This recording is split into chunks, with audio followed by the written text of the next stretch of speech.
Hello, my dear friends. How are you? I hope you are fine. Welcome to my channel, Law Scholars and Legal Issues. I am Advocate Vanita. I am presenting here again with another important topic that is related to Limitation Act. In the last previous class of Limitation Act, we have already discussed about bar of limitations and sufficient cause under Section 5. हम discuss कर चुके हैं. अगर आपने मेरे वो videos नहीं देखे तो आप पहले वो वीडियो देख लीजिए, जिससे फर्दर ये रिवीजन आपके लिए अच्छे से हो जाएगी. आज हम बात कर रहे हैं सेक्शन 6. सेक्शन 6-7 जो है वो लीगल डिजेबिलिटी की बात करता है. सॉरी, डिजेबिलिटी की बात करता है कि किस किस ग्राउंड पर जो डिजेबिलिटी है वो फिक्स की जाती है, और जब कोई व्यक्ति डिजेबल होता है, डिजेबल के मैटर के अंदर क्या उनको जो है एक्स्ट्रा टाइम मिलेगा, उसके बारे में ही आज हम जो है डिस्कस करेंगे. सेक्शन 6 बात करता है लीगल डिजेबिलिटी की. लीगल डिजेबिलिटी के अंदर 3 प्रकार के व्यक्तियों को इसमें छूट मिलती है. The first one is minor, second insane and third is idiot. इसको समझते हैं क्या कुछ है. When a person entitled to institute a suit, मान लीजिए कोई व्यक्ति है, एंटाइटल है, उसको ये हक है कि वो सूट को इंस्टीट्यूट कर सकता है, या वो मेक एन एप्लीकेशन का मतलब एग्जीक्यूशन एप्लीकेशन लगा सकता है for the execution of A decree is at the time from which the prescribed period is to be reckoned. जहां से टाइम पीरियड जो है माना जाना है उस टाइम पे a minor or insane or an idiot he may institute the suit or make the application with the same period after the disability.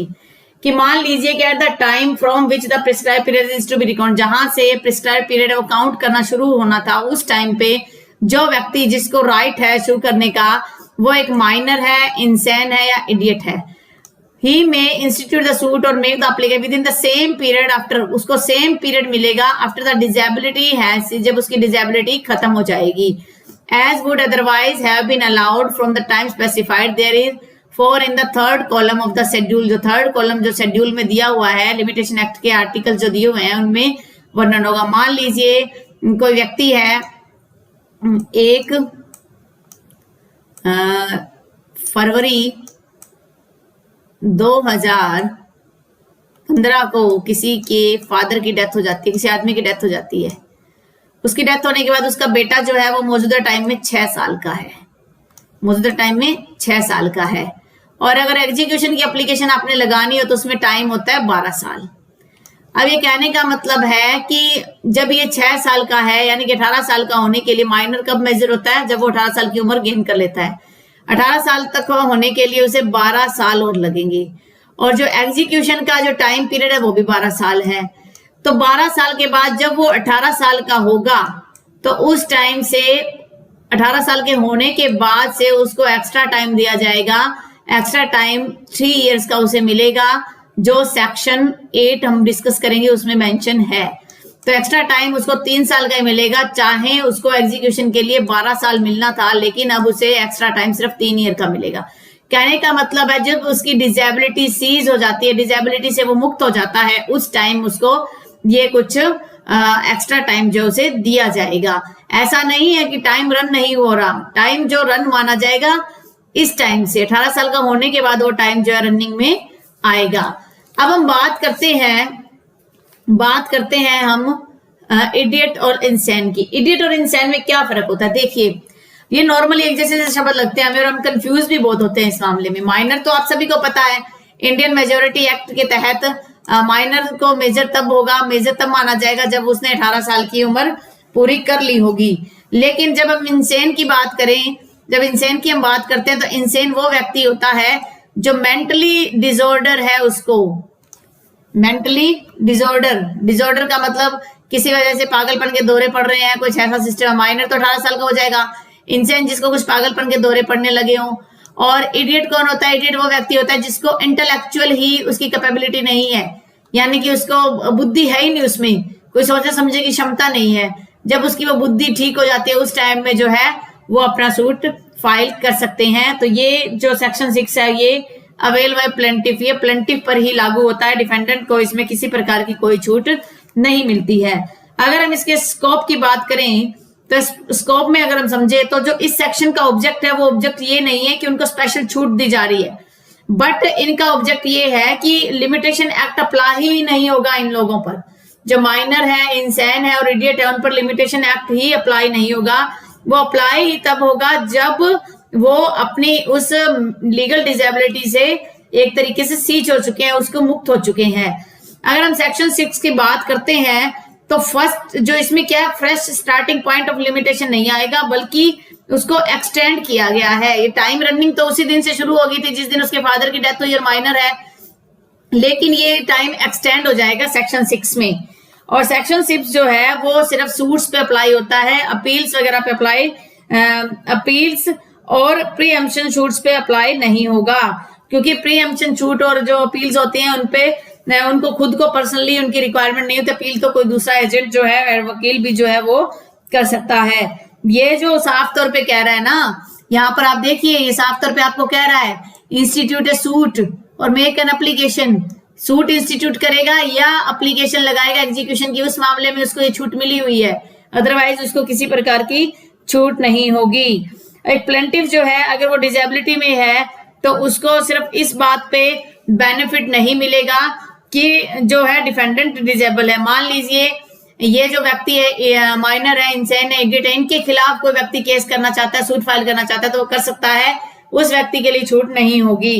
ये डिस्क्वालिफिकेशन सिर्फ उस व्यक्ति के लिए जो खुद सूट इंस्टीट्यूट करना चाहता है, ये नहीं कि जिसके खिलाफ सूट इंस्टीट्यूट हो रहा है उसको छूट नहीं है। एक व्यक्ति जिसको लिमिटेशन जो है, मान लीजिए उसका राइट अराइज हो चुका है, फादर की डेथ हो चुकी है, उसको एग्जीक्यूशन करवाना है डिक्री, लेकिन वो करवा नहीं पा रहा है, तो उस मामले में उसको ये छूट मिल जाएगी। तो ये तो था हमारा फर्स्ट क्लोज। हम बात करते हैं सेकंड क्लोज की। सेकंड क्लोज कहता है वेयर, जहां कहीं सच पर्सन, जो ये व्यक्ति ऊपर वर्णन है, माइनर है, इंसान है या इडियट है, is at the time from which the prescribe period, जहां से प्रिस्क्राइब पीरियड जो है वो शुरू हो रहा है, affected by two such disability, वो दो डिजेबिलिटी से अफेक्ट है। तो दो डिजेबिलिटी कौन सी? मान लीजिए कोई व्यक्ति मौजूदा टाइम में माइनर है, ठीक है, एक तो वो माइनर भी है, कह रहा है कि टू डिजेबिलिटी माइनर है, और साथ में वो आप मान लीजिए इंसान भी है। अगर वो इंसान भी है और माइनर भी है तो उस मामले में, और वेयर जहां before is disability is affected by another, या तो स्टार्टिंग में वो माइनर और इंसान दोनों है, अगर माइनर की डिजेबिलिटी कैंसिल हो भी गई है तो इंसान रह गया है, या वेयर बिफोर इज डिजेबिलिटी, जहां पर माइनर की डिजेबिलिटी सीरीज नहीं हो रही है और उसी टाइम वो इंसान की डिजेबिलिटी में भी फॉल कर जाता है। ही मे इंस्टीट्यूट द सूट, वो सूट इंस्टीट्यूट करेगा या make the application with in the same period after both disability, जब दोनों डिजेबिलिटी सीरीज हो जाएंगी। कहने का मतलब अगर हम एग्जाम्पल से इसे समझें तो क्या है कि कोई व्यक्ति है, मान लो ए, वो व्यक्ति मौजूदा टाइम में माइनर है और वो इंसान भी है, दोनों उसमें डिजेबिलिटीज हैं। अब मान लीजिए माइनर की डिजेबिलिटी और उसके बाद जब इंसान की डिजेबिलिटी दोनों सीज हो जाएंगे तब जाके वो सूट फाइल कर सकता है। या ये सेकंड ग्राउंड कह रहा है वेयर जहां बिफोर इज डिजेबिलिटी, जब उसकी पहली डिजेबिलिटी माइनर वाली सीज होने वाली थी तो वो दूसरी डिजेबिलिटी से भी ग्रस्त हो गया, अफेक्ट हो गया, तो उस मामले में जब दोनों डिजेबिलिटी से वो मुक्त हो जाएगा तब वो सूट फाइल कर सकता है, अदरवाइज नहीं कर सकता।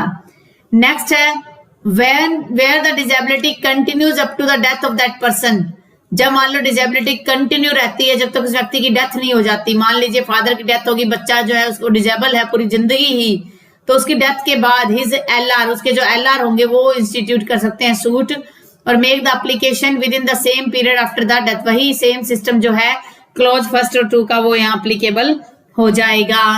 As would otherwise have been allowed from the time specified, जो टाइम स्पेसिफाइड है उसी के तहत। मान लीजिए एक की डेथ हो गई है, एक की डेथ होगी, वो डिजेबल था, एक की डेथ के बाद उसके जो एलआर है वो अगर 18 साल का है तो जो टाइम पीरियड मेंशन है किसी सूट फाइल करने में 3 साल का, या एग्जीक्यूशन के लिए जो आप कह सकते हो कि 12 साल का, तो उस मामले में उसका वही टाइम पीरियड रहेगा। लेकिन अगर वो भी डिजेबल है, मेजर नहीं है, माइनर है, तो उस मामले में सेम प्रोसीजर चलेगा। Next, where the legal representative referred to in subsection 3 is at the date of the death of the person whom he represent affected by, आ गया ना वही बात कि अगर वो अफेक्ट है उसी डिजेबिलिटी से, रूल जो है 1-2 के अप्लाई हो जाएंगी। फोर्थ क्लोज ये बात कह रहा है। फिफ्थ कह रहा है where a person under disability dies after the disability ceases, मान लीजिए आज वो मेजर बना, माइनर से मेजर हुआ और उसकी डेथ हो गई है, but within the period allowed to him under this section is, उसी पीरियड में, उसी टाइम पीरियड में उसके एलआर जो है उसको अलाउ कर देंगे। अगर वो भी डिजेबल हैं तो उनका वही सेक्शन 6 के क्लोज फर्स्ट 2 से वो गवर्न हो जाएंगे। एक्सप्लेनेशन कहता है for the purpose of this, minor का मतलब एक बच्चा जो वोम में है, माँ के पेट में है, उसको भी माइनर माना जाएगा। ये है नॉर्मल सा इजी सा कंसेप्ट, इतना कुछ टफ नहीं है अगर आप इसको समझें। तो अगर हम स्टार्टिंग में हम क्लोज को देखते हैं, सारे क्लोजेस को देखते हैं तो ऐसा लगता है इतना लेंथी क्या होगा इसमें, कैसे समझे, लेकिन ये इतना लेंथी नहीं है। इसको अगर आप थोड़ा सा लगन से करोगे तब आपको किसी प्रकार का इश्यू नहीं आने वाला। अब हम बात करते हैं सेक्शन 7 की। सेक्शन 7 बात करता है disability of one of several persons, कि मान लीजिए 4 या 5 पर्सन है, उनमें से किसी एक व्यक्ति में डिसेबिलिटी, एक मेजर नहीं है, माइनर है, इंसान है, इडियट है, कुछ है, तो उसमें डिसेबिलिटी मानी जाएगी। Where one of several person jointly entitle to institute, मान लीजिए पार्टनरशिप फर्म है तो ज्वाइंटली एंटाइटल है कि सूट इंस्टीट्यूट करेंगे या make an application under any such disability and discharge can be given without the concurrence of such person. एक discharge जो है can be given without the concurrence of such person, time will run against them all. अगर मान लो कोई व्यक्ति है, उसने बिना कंकरेंस के ही अगर मान लो डिस्चार्ज मिल गया है, बिना कंकरेंस के डिस्चार्ज मिल गया है, तो ये माना जाएगा टाइम जो है रन होगा सभी के लिए। But where no such discharge can be given, जहां पर डिस्चार्ज नहीं दिया गया, time will not run as against any, जब डिस्चार्ज नहीं दिया गया तो टाइम जो है वो रन नहीं होगा until one of them become capable, जबकि उनमें से कोई व्यक्ति कैपेबल नहीं हो जाता for giving such valid discharge concurrence of others और अंटिल द डिसेबिलिटी सीज, या वो डिसेबिलिटी सीज हो जाएगी उस मामले में। तो ये कुछ पॉइंट्स हैं कि मान लीजिए कि एक साथ 5 व्यक्ति है, 5 व्यक्ति की पार्टनरशिप है और पार्टनरशिप के अंदर अगर मान लीजिए कह रहे हैं कि under any such disability and discharge can be given, discharge दिया गया है कि वो व्यक्ति जो है कल को उसकी कोई जरूरत नहीं है या वो डिस्चार्ज कर देता है अपने आप को कि उसके बिना भी सूट फाइल किया जा सकता है, टाइम जो उसी टाइम सभी के लिए लागू हो जाएगा। बट परंतु जब मान लो कोई डिस्चार्ज दिया ही नहीं गया है, डिस्चार्ज कैन बी गिवन, जब डिस्चार्ज कैन बी गिवन दिया गया है, there time will run not run as against any of them until one of them become capable of giving such discharge, जब तक कि उन व्यक्तियों में से कोई भी व्यक्ति डिस्चार्ज देने में योग्य ना होगा। अगर हम सेक्शन 7 की बात करते हैं तो सेक्शन 7 डील करता है उन केसेस पे जहां पर सेवरल पर्सन से ज्वाइंटली एंटाइटल है, और कह रहा है कि सेक्शन 7 जो है एक लीगल कैपेसिटी बताता है कि वैलिड डिस्चार्ज जो है without the concurrence of the person, उस व्यक्ति जो व्यक्ति डिसेबिलिटी में है उसकी कंकरेंस के बिना अगर वैलिड डिस्चार्ज हो गया है, दिया जा सकता है, तो टाइम जो है रन हो जाएगा। लेकिन अगर मान लो no such discharge can be given, जब जो डिस्चार्ज ही नहीं दिया गया तो उस मामले में वो जो है ऐसा नहीं कह सकते कि जो है टाइम पीरियड स्टार्ट हो जाए, वो टाइम पीरियड स्टार्ट नहीं होगा। या तो वैलिड डिस्चार्ज मिल जाए, उस मामले में सहमति मिल जाए, वैलिड डिस्चार्ज विदाउट कॉन्करेंस का मतलब है किसी और व्यक्ति की बिहाफ पे कोई और व्यक्ति सहमति दे दे, या अंटिल द डिसेबिलिटी, या वो डिसेबिलिटी सीज हो जाए। मान लीजिए 4 व्यक्ति है, अब आपको मैं एग्जाम्पल से समझाती हूँ। एग्जाम्पल तो ऐसे ही है क्योंकि प्रॉपरली वर्क तो हो नहीं रहा है। एक कोई व्यक्ति है ए, ठीक है, इनकर करता है debt to a firm which B C और डी पार्टनर है। ये क्या करता है, डेट देता है, डेट यानी कि कर्जा लेता है किसी से, फर्म से बी सी और डी, इन दोनों से कोई कर्जा लिया। बी इज इंसान, बी जो है वो इंसान है, सी जो है वो माइनर है, लेकिन डी सही है। डी क्या कर सकता है, इन दोनों के बिहाफ पर विदाउट कॉन्करेंस, इन दोनों के बिहाफ पर, विदाउट कॉन्करेंस का मतलब उनको इतनी समझ नहीं है, और इन दोनों के बिहाफ पर ये डी जो है सहमति दे देता है, तो ये क्या माना जाएगा कि जो टाइम है वो तीनों के खिलाफ ही रन हो जाएगा। ऐसा नहीं कि सिर्फ डी के खिलाफ ही रन होगा, टाइम जो है जिस टाइम सहमति दी गई उसी टाइम से ये टाइम जो है काउंट हो जाएगा। अगर इसी को दूसरे तरीके से हम समझें, इसमें क्या है, मान लो दूसरा एग्जांपल ले लेते हैं जिसमें मान लो बी और सी जो है वो इंसान है और डी जो है वो माइनर है, तो उस टाइम में टाइम नहीं चलेगा क्योंकि तीनों ही डिसेबिलिटी में है। अगर मान लीजिए इसको दूसरे तरीके से समझिए आप, ए कोई व्यक्ति है, ठीक है, सामने वाली पार्टी है कोई, ये इनमें क्या था, बी और सी जो है डिसेबल थे, माइनर इंसान थे, और डी जो था वो नॉर्मल था। बट अगर मान लो बी सी और डी तीनों ही डिसेबल हैं, तो उस मामले में कोई भी उनके बिहाफ पर क्या नहीं दे सकता, कंकरेंस नहीं दे सकता, और टाइम जो है नहीं चलेगा, टाइम जो कंटिन्यू नहीं होगा। या तो यहाँ पर ये जो बी और सी ये दोनों इंसान से सैन बन जाएं, या डी जो है मेजोरिटी को ले ले, तो उसके बाद जो है इस टाइम को रनिंग मिलेगा, इस टाइम को मूवमेंट मिलेगी। तो यही कह रहा है where one of such several person jointly entitled to institute a suit or make an application. तो करते हैं कि any such disability and discharge can be given without the concurrence of such person. एक डिस्चार्ज जो है बिना उनकी concurrence के दिया जा सकता है।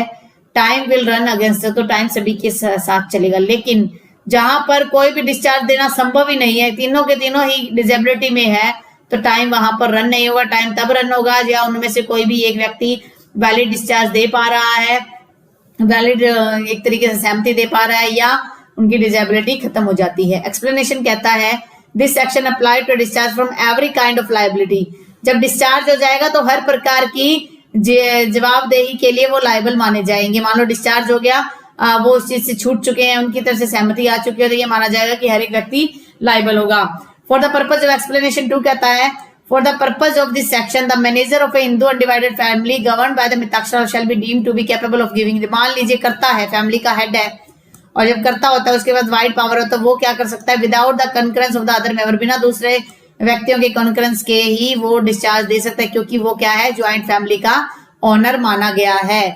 तो वैलिड डिस्चार्ज होना जरूरी है, विदाउट कंकरेंस भी हो सकता है। अगर मान लो 3 व्यक्ति हैं, 4 व्यक्ति हैं, 5 व्यक्ति हैं, 5 में से भी अगर कोई व्यक्ति ये कहता है कि दूसरे के बिहाफ पर वो जो है डिस्चार्ज कर रहा है, तो उस मामले में विदाउट कंकरेंस भी उस व्यक्ति को जो टाइम पीरियड है वो माना जाएगा। कहना का मतलब है विदाउट कंकरेंस का मतलब होता है कि बिना उनकी रजामंदी कहे ही, विदाउट द कंकरेंस, बिना उनकी रजामंदी कहे ही वैलिड माना जाएगा। नेक्स्ट है हमारा स्पेशल एक्सेप्शन। स्पेशल एक्सेप्शन किस प्रकार का है? नथिंग इन सेक्शन 6 और 7, जो भी सेक्शन 6 और 7 में है वो कहते हैं नथिंग। नथिंग का मतलब अप्लाई नहीं होगा टू सूट्स, उन सूट्स पर जिसमें क्या है प्री एम्प्शन के राइट्स हैं, या shall be deemed to extend for more than 3 years cessation of the disability. कह रहा है कि या मान लो डिसेबिलिटी से सीज हो चुका है तो उसको मोर देन 3 years का टाइम वहां पर मिलेगा, और द डेथ फॉर कह रहा है और shall be deemed to extend, 3 साल से ज्यादा का टाइम नहीं मिलेगा, क्योंकि हम नथिंग के साथ समझेंगे इसको। Death of the person affected thereby the period of limitation for any suit or application.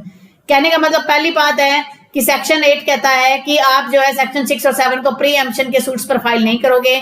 Second, 3 साल से ज्यादा समय नहीं मिलेगा जब वो डिसेबिलिटी उनकी सीज हो जाती है। इसको भी मैं एग्जांपल से आपको समझाती हूँ। सबसे पहले हम समझते हैं प्री एम्प्शन क्या है। ये मान लीजिए एक कोई एरिया है, ठीक है, इसके अंदर 4 पड़ोसी हैं, इसके अंदर 4 पड़ोसी है। मान लीजिए एक है कोई ए, ठीक है, ये बी का घर है, इसका भाई है, सी इसका पड़ोसी है, और ये वाला एरिया खाली है। अब मान लीजिए ए जो है वो हाउस, अपना जो ये हाउस है इसको सेल करना चाहता है। तो जब मान लो ये ए जो है किसी जेड व्यक्ति को मकान सेल करना चाहेगा, तो उस टाइम में प्री एम्प्टी राइट जो है वो बी के फेवर में। प्री एम्प्टी का राइट है, राइट ऑफ नेबर बोल सकते हो आप, राइट ऑफ नियरेस्ट बोल सकते हो, जो सबसे पास का है उस व्यक्ति को राइट होगा उस प्रॉपर्टी को खरीदने का। क्योंकि मान लीजिए ये ए और बी दोनों भाई हैं, ए जो है वो प्रॉपर्टी जेड को बेच दे, और बाई चांस जेड ऐसा व्यक्ति है, इमोरल है, कुछ भी है, तो बी को प्रॉब्लम हो सकती है, सी को प्रॉब्लम हो सकती है। तो सबसे पहला राइट बी का है। अगर बी मान लो प्री एम्प्शन की एप्लीकेशन लगा सकता है, सूट फाइल कर देगा कि ये जो प्रॉपर्टी इसको बेच रहा है इसका राइट नहीं है, पहले मुझे ये मिलना चाहिए। लेकिन अगर मान लीजिए बी के पास रुपया ही नहीं है उस मकान को खरीदने का, तो यहाँ पर राइट अराइज नहीं कर सकता, वो अपने आप को प्रूफ ही नहीं कर सकता। फिर अगला राइट सी को, अगर सी भी उस प्रॉपर्टी को नहीं खरीदना चाहता है तो फिर जो है ए जेड को बेच सकता है। अदरवाइज ए के पास पावर नहीं है कि वो जेड को अपनी प्रॉपर्टी को सेल कर दे। तो ये होता है प्री एम्प्टी राइट की, बिल्कुल नियरेस्ट को जो है अधिकार मिलेगा। नेक्स्ट अगर हम बात करें, नेक्स्ट कह रहा है कि 3 साल तक की उसको क्या मिलेगा, टाइम पीरियड मिलेगा कि 3 साल तक जब उसकी डिसेबिलिटी सीज हो जाती है। मान लीजिए एक कोई, मैं आपको बताती हूँ, यहाँ पर एग्जाम्पल ले लेते हैं हम। क्या एग्जाम्पल मैं आपको लेती हूँ कि मान लीजिए एक व्यक्ति है ए, ठीक है, वो मौजूदा टाइम में है 7 साल का, ठीक है, 7 साल का है। एग्जीक्यूशन की एप्लीकेशन लगानी है तो 12 साल का टाइम पीरियड होता है, और टोटल जो उसे चाहिए जब वो 18 साल का होगा तो उस टाइम उसके कितने साल निकल चुके होंगे? 11 साल निकल चुके होंगे। 11 निकल जाएंगे तो वो 18 साल का हो जाएगा। टोटल टाइम पीरियड जो था वो 12 साल का था। 12 में से 11 तो निकल गए, बचा कितना? 1 साल रह गया। तो ये सेक्शन 8 ये कहता है कि अब उसको जब डिजेबिलिटी सीज होगी उसके बाद सिर्फ उसको 3 साल का टोटल टाइम मिलेगा। 1 साल तो यहां से बच गया, 2 साल उसको और मिल जाएंगे, यानी कि टोटल उसको 3 साल का टाइम पीरियड मिलेगा। ये तो बात हो रही है इस सेंस में। अब मान लीजिए कोई माइनर है, वो मौजूदा टाइम में है 12 साल का, मौजूदा टाइम में वो 12 साल का है, उसको 18 को बनने के लिए कितने साल की रिक्वायरमेंट रहेगी? 6 की। और टाइम पीरियड कितना मिल रहा है हमें? 12 साल का। तो 12 हमारे 6 साल बच गए। तो उस बचे हुए 6 साल के अंदर ही उस माइनर को जो एग्जीक्यूशन की एप्लीकेशन फाइल करनी पड़ेगी। ये नहीं कि उसको एक्स्ट्रा 12 साल का टाइम मिलेगा, उसको कोई टाइम नहीं मिलेगा। लेकिन अगर ये 6 साल की जगह 2 साल होते तो उसको 1 साल एक्स्ट्रा मिल जाता, क्योंकि सेक्शन 8 बात करता है कि उसको टोटल जो है 3 साल का टाइम मिलेगा, 3 साल से ज्यादा का टाइम उसे नहीं मिलने वाला। तो 3 साल तक का टाइम उसे दिया जाएगा। सबसे पहली चीज ये प्रीएम्पशन पे भी जो है, ये जो स्पेशल एक्सेप्शन कहता है कि सेक्शन 6 और 7 के प्रोविजन है प्रीएम्पशन पे भी लागू नहीं होंगे। तो ये तो था हमारा लिमिटेशन एक्ट का आज का कंसेप्ट। आई होप आपने आज का लेक्चर एंजॉय किया। अगर आपको आज का लेक्चर अच्छा लगा है तो आप मेरी वीडियो को लाइक कीजिए। अगर आप मेरे चैनल पे न्यू हो और फर्स्ट टाइम इस वीडियो को देख रहे हो तो मैं आपसे रिक्वेस्ट करती हूँ कि आप मेरे चैनल को सब्सक्राइब कर लीजिए और बेल आइकन पर क्लिक कर दीजिए, जिससे फर्दर जैसे भी कोई नोटिफिकेशन आएगा तो सबसे पहले वीडियो का नोटिफिकेशन आपको मिल जाएगा। अपनी रिवीजन करते रहिए और कोरोना के इस टाइम में आप अपने फैमिली मेंबर्स का, अपने नेबरहुड का ध्यान रखिए। Stay home, stay safe, stay healthy. Thank you for watching. Have a nice day.